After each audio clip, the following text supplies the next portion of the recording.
ఇప్పుడే country delight యాప్ని download చేసుకోండి. Download the country delight app now.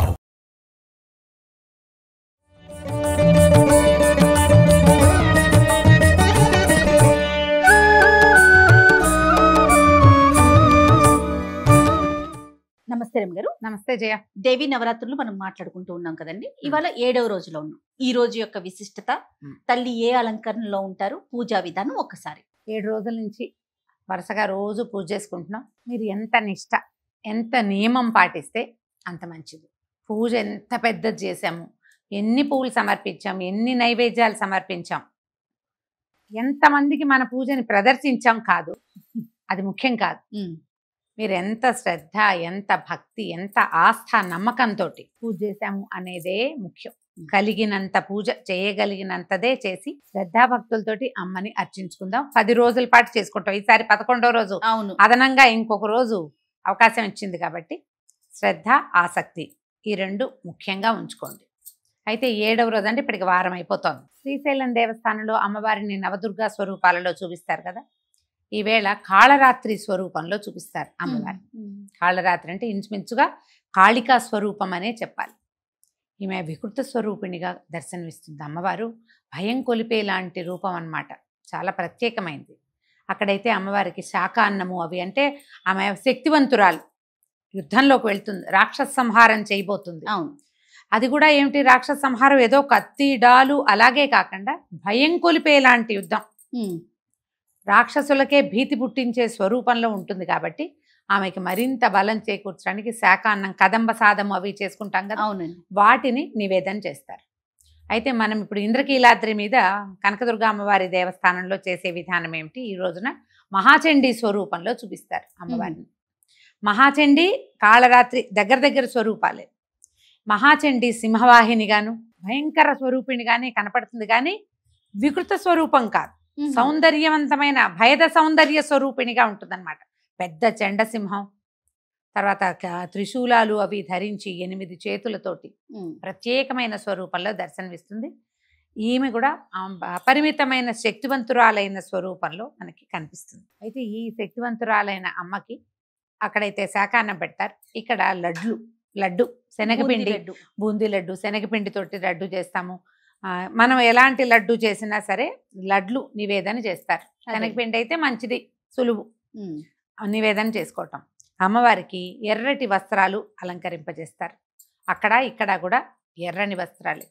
అయితే ఈ చెండు స్వరూపం ఎక్కడ ఎప్పుడు కనపడింది మనకి అంటే, యుద్ధంలోనే రకరకాల రాక్షసులు ఒక్కొక్కడు మరణించి మళ్ళీ పుడతాడు. వాడి నెత్తురు చుక్కబడితే మళ్ళీ కొత్త స్వరూపాలు వచ్చేస్తూ ఉంటాయి. ఇన్ని రకాల వరాలో కలిగిన రాక్షసులు ఉన్నారు. అవును, ఈ వాళ్ళ కోసం ఒక్కొక్కసారి ఒక్కొక్క స్వరూపంలో కనపడుతుంది అమ్మ.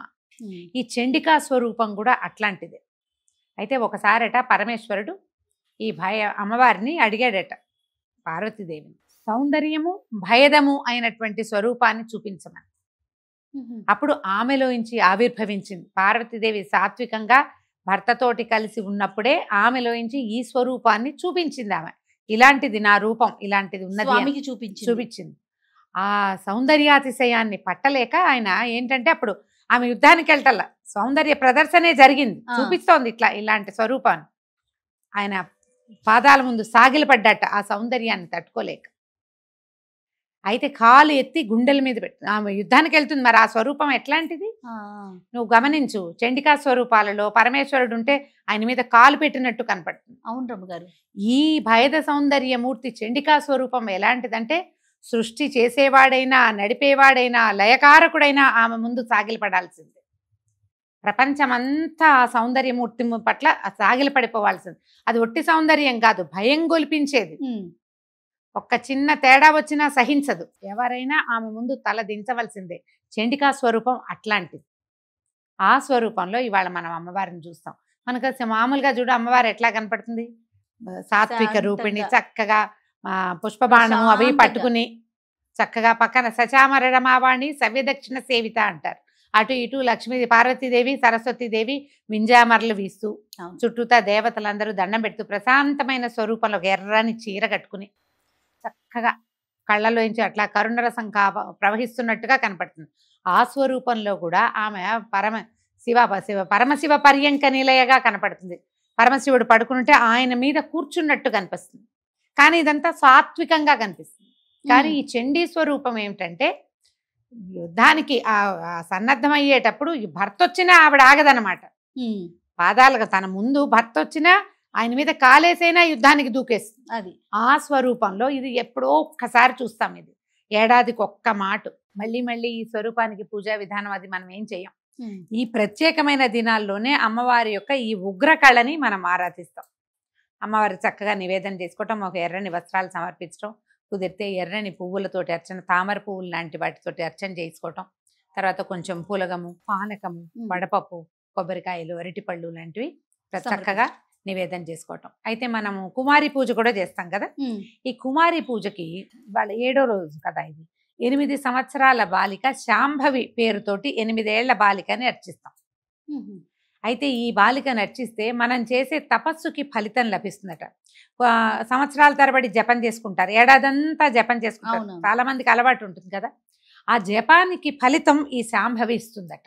ఈ 8 సంవత్సరాల బాలికకి చక్క పాదాలకు పసుపు రాసి పారాయణ పెట్టి బొట్టు అది అలంకారం చేసి పువ్వులు అవి ముడిచి ఆమెకి నచ్చిన భోజనం, పాపాయికి నచ్చినటువంటి వస్త్రాలు లాంటివి సమర్పించి విశేషంగా పూజిస్తే గనక మనం చేసే తపస్సుకి మనకేదో ఒక సాధన ఉంటుంది, మనిషికి ఒకటి ఉంటుంది.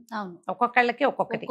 రోజు దేవాలయానికి వెళ్ళే వాళ్ళు కొంతమంది ప్రతి శుక్రవారం దేవాలయానికి వెళ్తారు, తపస్సులాగా చేస్తారు.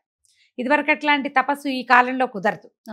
మన తపస్సు ఏంటి, మనం నియమం పెట్టుకుని నియమాన్ని పాటిస్తాం.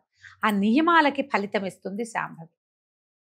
ఈ రోజున ఈ 8 సంవత్సరాల బాలికకి చక్కగా పూజా విధానం అది చేసుకుని నమస్కారం చేసుకోవచ్చు. ఉదయ సాయంకాలాల్లో దేవి ఖడ్గమాల స్తోత్రాన్ని చదువుకోవచ్చు. చండికాస్తవం మనకి కనపడుతుంది, చండికా స్తోత్రం కనపడుతుంది. ఏ స్తోత్రం కుదిరితే ఆ స్తోత్రము అష్టోత్తరము చేసుకుని విశేషంగా అర్చన చేసుకుని చక్కగా మామూలుగానే మనము ప్రతిరోజు అన్న నివేదన అవసరమే. ఇంత పులగం తప్పకుండా చేయండి. మీరు ఆ రోజున ఎవరైనా వస్తారు స్నేహితులు అంటే లడ్డూయే కదా నివేదన అని అదొకటే చేసి ఊరుకోకుండా అన్న నివేదన ఉగ్రకళని కదా ఈ పూట మనం ఆరాధించేది. కాబట్టి విశేషంగా అన్నం, పులిహోర లాంటివి, పాయసాలు, తర్వాత పరమాన్నాలు అలాంటివి కూడా చేసి నివేదన చేసుకోవచ్చు. ఓపికని బట్టి ఎంత చేయగలిగితే అంత, మానకుండా ఆరాధన మాత్రం చేసుకుందాం. తప్పకుండా రమ్మ గారు. నమస్తే. నమస్తే జయ.